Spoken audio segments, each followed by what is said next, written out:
So today we're telling the story of a band who may have just invented the phrase big in Japan.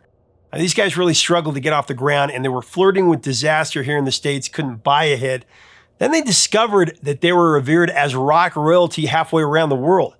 One place they were bigger than the Beatles. Now, capitalizing on this good fortune, things really blew up when they recorded a live album that wasn't meant for distribution in the US, but it got so popular where it was released here as an import, even though they're an American band. It ended up saving the band's career. And then after scoring a handful of hits in the late 70s, they once again found themselves on the brink of extinction in the 80s. Now, looking to make a big-time comeback, they agreed to record someone else's song. Surefire hit, only the guitarist hated it. In fact, he hated it so much he crushed the demo tape underneath his boot. Man, so many great stories as we break down the evolution of one of the most entertaining and resilient bands out there, and probably the greatest logo in rock history. Let's see if you agree next on Professor of Rock. Hey, music junkies, Professor of Rock, always here to celebrate the greatest artists and the greatest songs of all time. You know, if you remember the antics of Simon & Simon, you're going to dig this channel of deep musical nostalgia. Make sure to subscribe below right now, click the white button and click the bell so you always know when our latest interviews and videos come out. I know you'll find something to dig on this channel. Also, make sure to sign up for ProfessorofRock.com. We have a live stream there coming up. Some really cool exclusives you're not going to want to miss out. So it's time for another episode of our series, Evolution. This is the show where we tell the story of a band's career through 5 defining tracks. They may not be the band's most popular songs. They may not even be my personal favorites, but each song will take you from the beginning to the end of a band's journey and showcase the evolution of their sound and their artistic direction. And in the spotlight today, I got Cheap Trick. These guys had some serious crazy twists and turns in their career. So let's get right into it. Formed in 1973 in Rockford, Illinois, Cheap Trick started as a hardworking Midwestern band determined to make their mark. They came up with, I think, the greatest logo in rock history. What do you think? Seriously, I have like 5 Cheap Trick shirts. Anyway, guitarist Rick Nielsen and bassist Tom Peterson had played together in various groups before they teamed up with drummer Bunny Carlos and original vocalist Randy Zeno Hogan. A lot of people don't know that they had another vocalist. The band's name was inspired by a Slade concert where Peterson remarked that the British rockers used every Cheap Trick in the book during their performance. Now, by 1974, Hogan was replaced by the great Robin Zander, singer with a powerful melodic voice that would help define the band's sound. With the lineup complete, Cheap Trick hit the road and they grinded through the bar band circuit and perfected their energetic live show. Ooh, baby, need some brand new shoes. Their dedication definitely paid off when they secured a recording contract with Epic Records. This led to the release of their self-titled debut album on February 3rd, 1977. Anniversary just passed. A mix of raw, edgy rock and offbeat humor, the LP Cheap Trick introduced the band's unique style. But it did struggle to find an audience here in the US at first. The album failed to chart on the Billboard 200 at all, sold only 150,000 copies. The band's first single, Oh Candy, was released in April of '77. It failed to chart as well. Now, despite the album's commercial failings, Cheap Trick pressed on. They were determined to break through.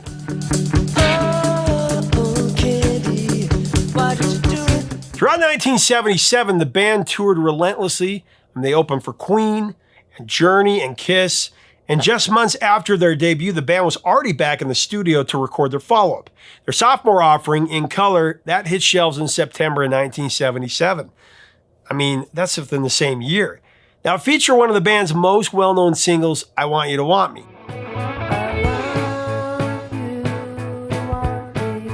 Unfortunately, it also failed to chart.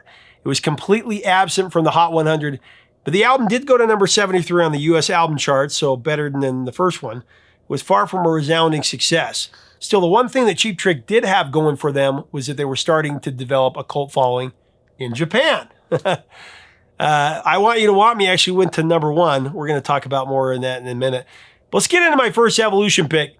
This one comes from Cheap Trick's 3rd studio album, Heaven Tonight. The song is Surrender.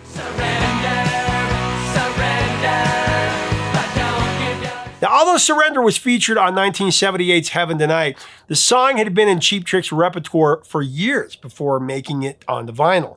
drummer Benny Carlos, he recalled that the band had been rehearsing the track as far back as 1975 in the basement of Rick Nilsson's father's music shop, in fact.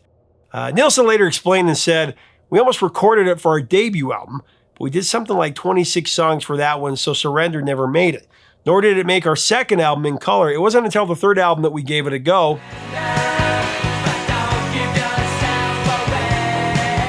Nilsson wrote the song late one night at home, strumming an unplugged electric guitar when a melody and lyric just popped into his head. "Mother told me, yes, she told me, I'd meet girls like you."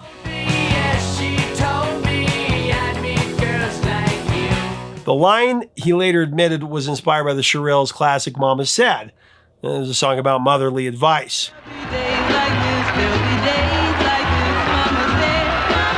But what started as a simple lyrical idea quickly took on a life of its own, evolving into one of Cheap Trick's most enduring anthems and one of the best in classic rock history.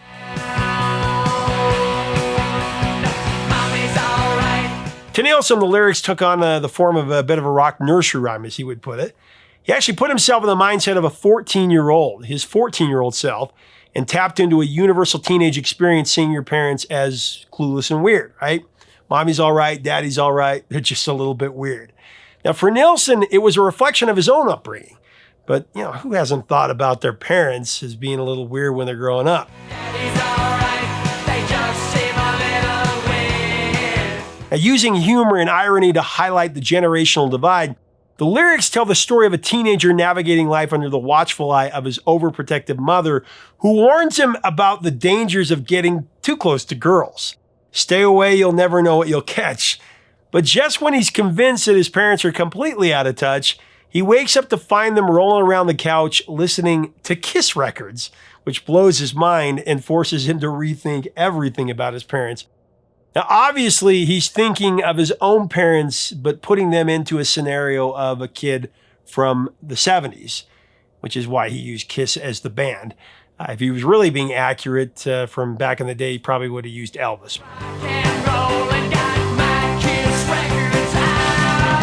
A power pop standard for sure, Surrender showcases Cheap Trick's ability to blend hard rock energy with melodic pop sensibility. That's their best. Electrifying guitar riffs, soaring harmonies, and a punchy rhythm section make this one of the most memorable recordings of the 70s.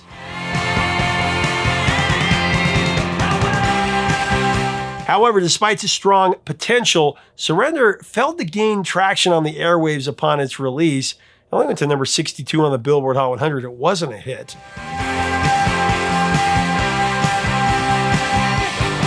However, over time, Surrender would become a staple of classic rock radio. I mean, you hear it all the time. It would also be a fan favorite at Cheap Trick's concerts and really one of the defining anthems of late 70s rock. Decades later, as the 14-year-olds of 1978 grew up to have teenagers of their own, Surrender it's really become one of Cheap Trick's most celebrated songs. A multi-generational classic for sure, with its mix of wit and nostalgia and killer hooks. Even today, it still perfectly captures that awkward yet exhilarating phase of growing up.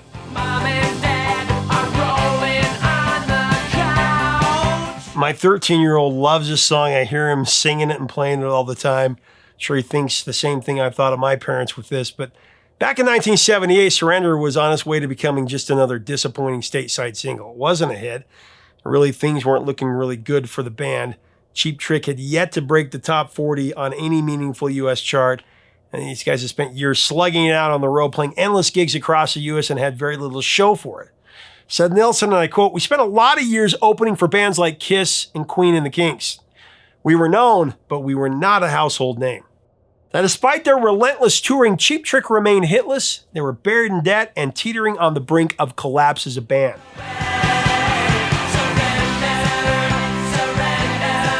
But just when it seemed like their luck had run out completely, something incredible happened. In late April of 78, just days after the release of Heaven Tonight, the band traveled to Japan, where they discovered that they were bigger than the Beatles.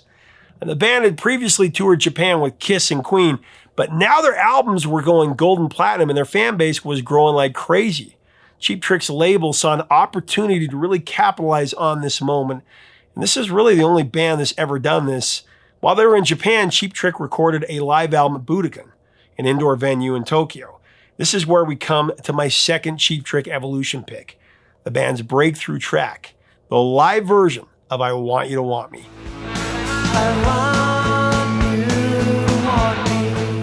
I Want You to Want Me was written in 1975 by Rick Nielsen while lounging in a chair listening to the radio. He was inspired by the simplicity and charm of 50s and 60s pop. Now, Rick envisioned the song as a playful, almost theatrical take on unrequited love. Something would be, catchy, but also ironic. Now, the melody came first. That was followed by the lyrics, which he intentionally kept lighthearted. And Nielsen later described it as a nervous little pop song that poked fun at desperation while still being an undeniably infectious tune.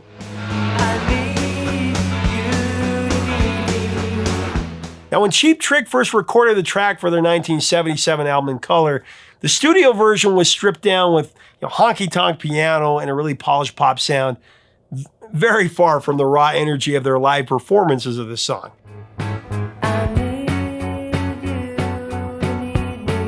The band always felt that something was missing when they recorded it, but they had no idea of the song's true potential. In fact, after it failed on radio, they actually took it out of their playlists altogether, their set list. But like I mentioned earlier, I Want You to Want Me had gone to #1 in Japan without the band knowing. So for their Japanese concerts, this was the highlight of the show.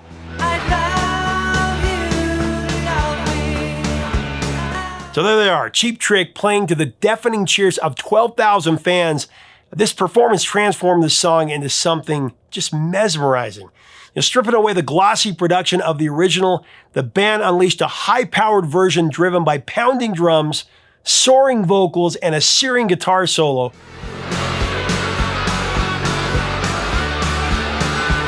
The live performance captured Cheap Trick's raw energy in a way that no studio recording ever could. It was a perfect storm, and the band's label knew they had something really special. Initially intended as a Japan-only release, Cheap Trick at Budokan got so popular overseas that demand grew for an American release, and they actually started importing it from Japan. An American band with an import into America. In 1979, it rocketed to #4 and sold over 3 million copies as it was issued stateside altogether.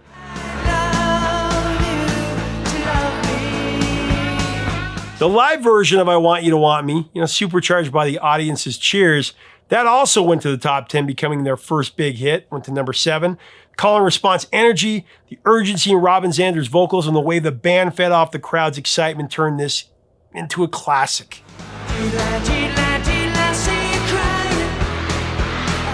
Cheap Trick had always been a live band first. This track proved that sometimes a song just needs the right stage to come alive. Almost overnight, the song that had once been overlooked became Cheap Trick's defining hit.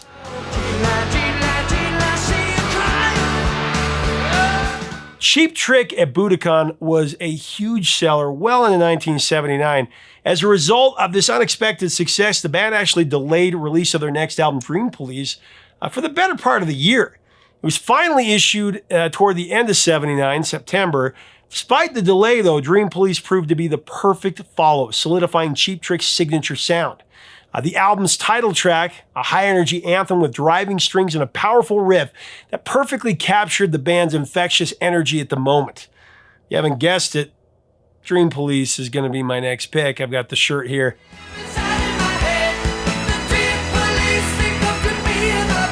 Unlike some of Cheap Trick's previously stripped-down rockers, Dream Police pushed the band into new sonic territory for sure. Dream Police wasn't just another rock song. It was Cheap Trick at their theatrical, over-the-top best. Its bombastic production featuring dramatic string arrangements and a driving beat gave it an almost rock opera feel, right? The song's urgent tempo and Robin Zander's impassioned vocals create a feeling of escalating tension, mirroring the protagonist's growing paranoia in the song. The combination of these elements made Dream Police both an exhilarating and a strangely humorous listening experience. What a song. Lyrically, it takes listeners on a wild ride through the mind of a paranoid man who's convinced that his dreams are being monitored. No matter what he does, the Dream Police are always inside his head waiting to arrest him. Not that far from the truth now. But unlike the darker shades of paranoia explored by bands like Black Sabbath, Cheap Trick infused their version with tongue-in-cheek comedy. That's what I love best about Cheap Trick. There was always a little bit of comedy in there. Written by Rick Nielsen, who is known for crafting offbeat characters and themes, and the track is well aware of its own absurdity. The origins of Dream Police go back to 1976. Cheap Trick first wrote the song while working on material for their debut album. Like Surrender, it was one of those 20-something tracks that the band had held back in reserve. Dream Police would evolve as they played it live, refining its arrangement over time, so it changed. When they were recording it for their fourth studio album, Cheap Trick recognized its potential and made it the record's title track.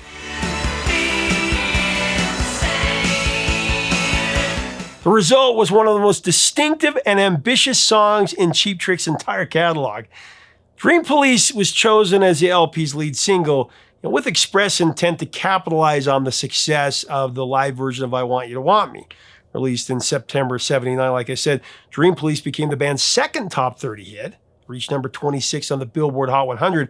And while it didn't achieve the same chart success as I Want You to Want Me, it remains a fan favorite and a key moment in the band's growing legacy.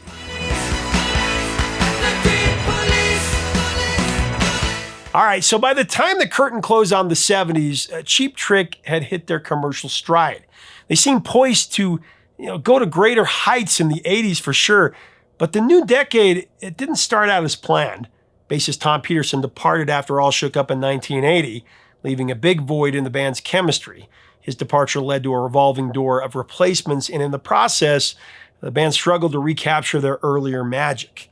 Cheap Trick's next four albums of the 80s all faltered commercially. They averaged like a number 63 spot on the Billboard 200. One on One, Next Position Please, and Standing on the Edge all failed to produce a top 40 single at all. There were a couple of bright spots on the US rock charts. If You Want My Love, that went to number 11 in 82. And Tonight It's You went to number 8 in 85.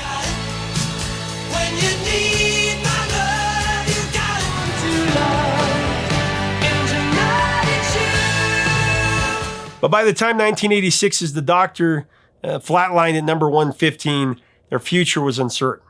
Once a staple of rock radio, Cheap Trick now found themselves on the outside looking in, unable to regain their former dominance. Now, that same year, Cheap Trick had hoped to turn things around with what I think, was kind of a hidden gem in the Top Gun soundtrack, one of the biggest soundtracks of all time, and co-written by Harold Faltermeyer and Mark Spiro. The song was Mighty Wings.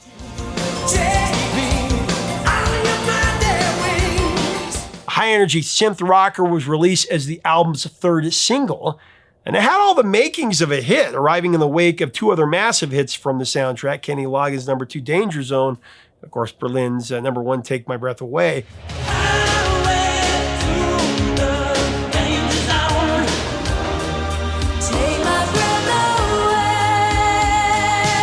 However, rather than soaring up the charts like the other two, Mighty Wings crashed and burned.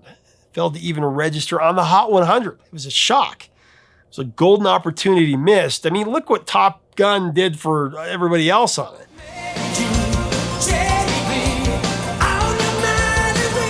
I mean, I was shocked when Mighty Wings did not do better on the charts. It didn't even hit the charts.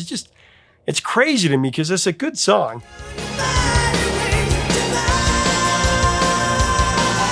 Not quite down for the count yet, Cheap Trick looked to be comeback kids with their next record, which happened to be 1988's Lap of Luxury. This was their 10th studio album, and it was just what they needed. It changed everything for the band at that moment, but not without some drama. I have to add, the resurgence began with the return of bassist Tom Peterson. His presence provided a much-needed boost to the group's chemistry for sure. However, the biggest tweak to the band came from outside songwriters. In a last-ditch effort to turn things around, Epic Records essentially forced Cheap Trick to collaborate with an extensive team of songwriters. There were industry heavyweights like Mike Chapman and Holly Knight. A lot of legendary rock bands had to deal with this in the 80s, right? Everybody from Heart to Aerosmith, some of the same writers. And while the plan made sense commercially, the band, they did not embrace the idea with open arms, let's say. Said guitarist Rick Nielsen, Lap of Luxury was a tough record to make.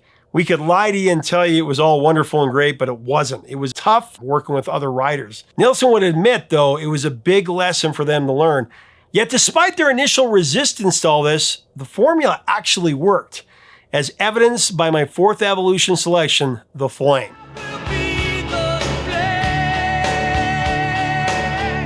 Now, with Epic determined to push Cheap Trick back into the spotlight, A&R executive Don Grierson presented the band with two outside songs he believed were surefire hits.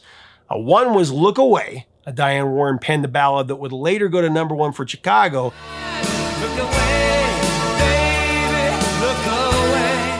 And the other one was The Flame, written by British songwriters Bob Mitchell and Nick Graham. Cheap Trick actually had the first pick of the two, and though they weren't really psyched about either option, they chose The Flame.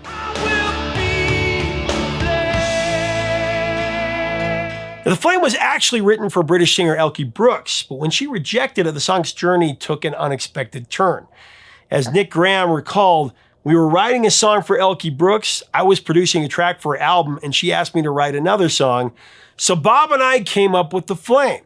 But she didn't like it. Her record company went mad because they thought it was an amazing song, but she just refused to record it. So afterwards, the demo made its way to Epic, where it was pitched to Cheap Trick as an 11th hour addition to Lap of Luxury. However, when he heard it, get this, Rick Nilsson was so opposed to the song and pissed off that he yanked the demo cassette out of the tape player, threw it to the ground, and crushed it with his boot underneath the heel. He stomped it to death. Now, drummer Bunny Carlos recalled the tension in the studio, and he said, we all got in the room and did about a half a take, and Rick stands up and goes, I hate this thing. And he gets up and he leaves. And Tom's like, yeah, I don't want to be here either. So he gets up and walks out. So there's me and Robin. We put the drums down and then the vocals. And with half of the band resisting the song, producer Richie Zito took an unconventional approach to getting it recorded.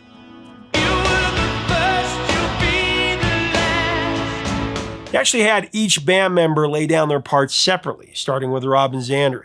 He figured if he was going to expose the band to the song, it had better be as right for Robin as he thought it was, and it's obvious that the song was tailor-made for Robin Zander. Then one by one, the rest of the band came around, each adding their parts until The Flame was finished.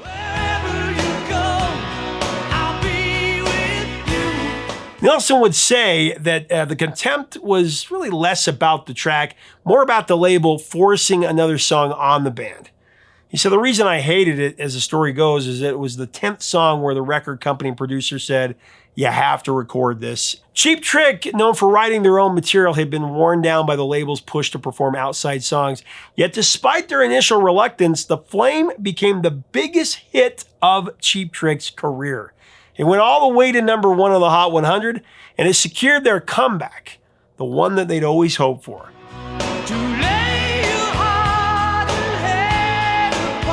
And you know, even though a lot of hardcore Cheap Trick fans loathe this song and it gets a lot of hate, I love it. I think Xander's vocal is perfection. It's just a great power ballad. It is.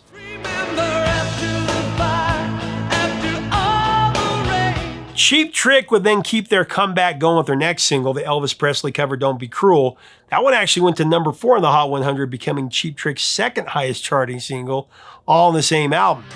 You know I want you to stay, don't be cruel. So by the dawn of the 1990s, Cheap Trick found themselves at another pivotal moment in their career, as things changed. After their massive late 80s comeback with Lap of Luxury, the band was really under pressure to keep the hits coming. Follow-up album, Busted, and that was released on June 27, 1990, and it aimed to replicate that success with a mixture of power ballads and straight-up rockers. Once again, it was produced by Richie Zito, and the album leaned heavily into the polished radio-friendly sound that had reignited their career in '88. At the forefront of this record is the lead single, Can't Stop Falling in Love, a track that aimed to continue their streak of hit singles, which is also going to be my final Evolution pick at #5. Yeah.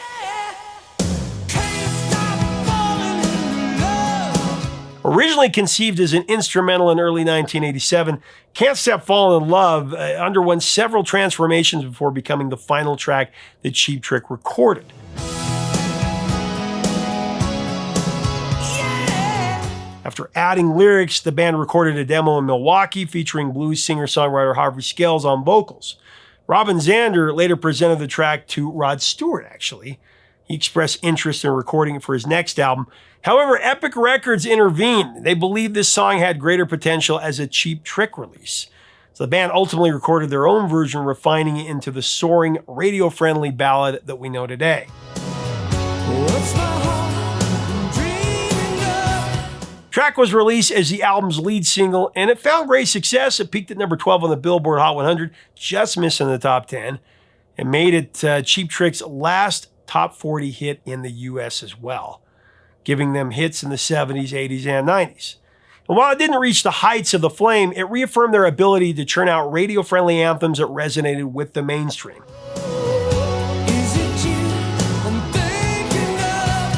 Despite some strong moments, Busted as an album didn't quite capture the same magic as its predecessor. The album featured a mix of original compositions and outside contributions, including tracks penned by hitmakers like Diane Warren and Taylor Rhodes, as well as Foreigner's Mick Jones. Songs like Wherever Would I Be and If You Need Me, there were clear attempts to replicate the power ballad formula that had worked so well before.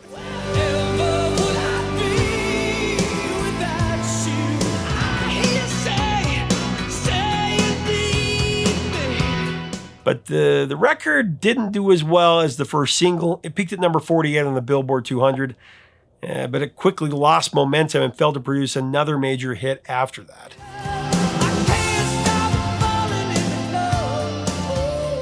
It marked the beginning of a commercial decline for the band in the U.S. As the 90s progressed, Cheap Trick found themselves struggling to maintain their relevance in a rapidly shifting musical landscape. You had the rise of grunge and alternative rock, and that reshaped the industry, leaving many classic rock bands struggling to adapt. And while they remained a beloved touring act, and they still do, mainstream radio had largely moved on, and they found themselves leaning more on their devoted fan base than on their record sales. But that pretty much happened to everybody, right? Cheap Trick continued to tour extensively and maintain their reputation as a must-see live act. Over the years, their influence grew as generations of fans and musicians rediscovered their catalog, and the next generation of musicians helped keep the flame burning, so to speak, right? For example, in 1999, Boston alt-rocker Letters to Cleo covered I Want You to Want Me for the movie 10 Things I Hate About You.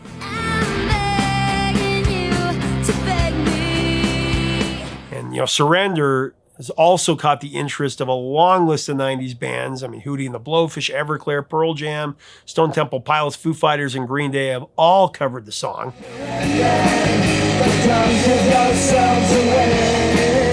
Decades later, Cheap Trick's legacy is as secure as ever, as they continue to perform to sold-out crowds, and they continue to record albums. In fact, in 2021, the band dropped their 20th studio album, In Another World, featuring 3 of the original members.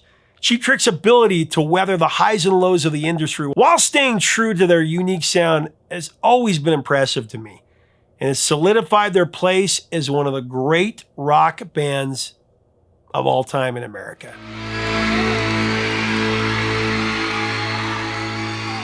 What do you think? What are your memories of Cheap Trick? What are your memories of these songs? What do you think? Greatest rock logo ever? I think it is. I put it right there. Definitely top 3. I'd have to think more about it. Maybe we should do a piece on top rock logos and the origin behind them. Let me know if you'd like to see that. But let's have a great discussion to celebrate Cheap Trick, one of the great rock and roll bands of the 70s, 80s.